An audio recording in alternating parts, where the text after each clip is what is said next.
Sa ilalim ng direktiba ni NCRPO Director Police Major General Anthony Abirin, matagumpay na nakumpiska ng kapulisan ang aabot sa 26,606 na piraso ng mga ipinagbabawal na paputok at nagkakahalaga ng 1.41 milyon.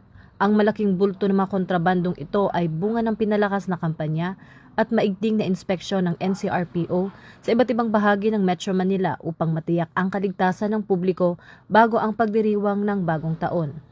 Personal na pinangasiwaan ni Police Major General Abirin ang pagsusuri sa mga nasamsam na paputok sa Camp Bagong Diwa na nakatakdang sirain upang hindi na muling mapakinabangan o magdulot ng panganib. Ang matagumpay na operasyong ito ay sumasailalim sa aktibong pagbabantay at determinasyon ng NCRPO na ipatupad ang batas laban sa mga panganib na pyrotechnic devices. Sa pamamagitan ng kanilang maagap na operasyon, naiiwasan ang mga posibleng aksidente at pinsala na dulot ng mga ilegal na paputok sa mga komunidad. Ang hakbang na ito ng kapulisan ay bahagi ng kanilang mas malawak na pagsisikap na panatilihin ang kaayusan at siguruhin na ang bawat pamilyang Pilipino ay makapagdiriwang ng ligtas at payapa. Ito ang bagong PNP para sa bagong Pilipinas. Serbisyong mabilis, tapat at nararamdaman.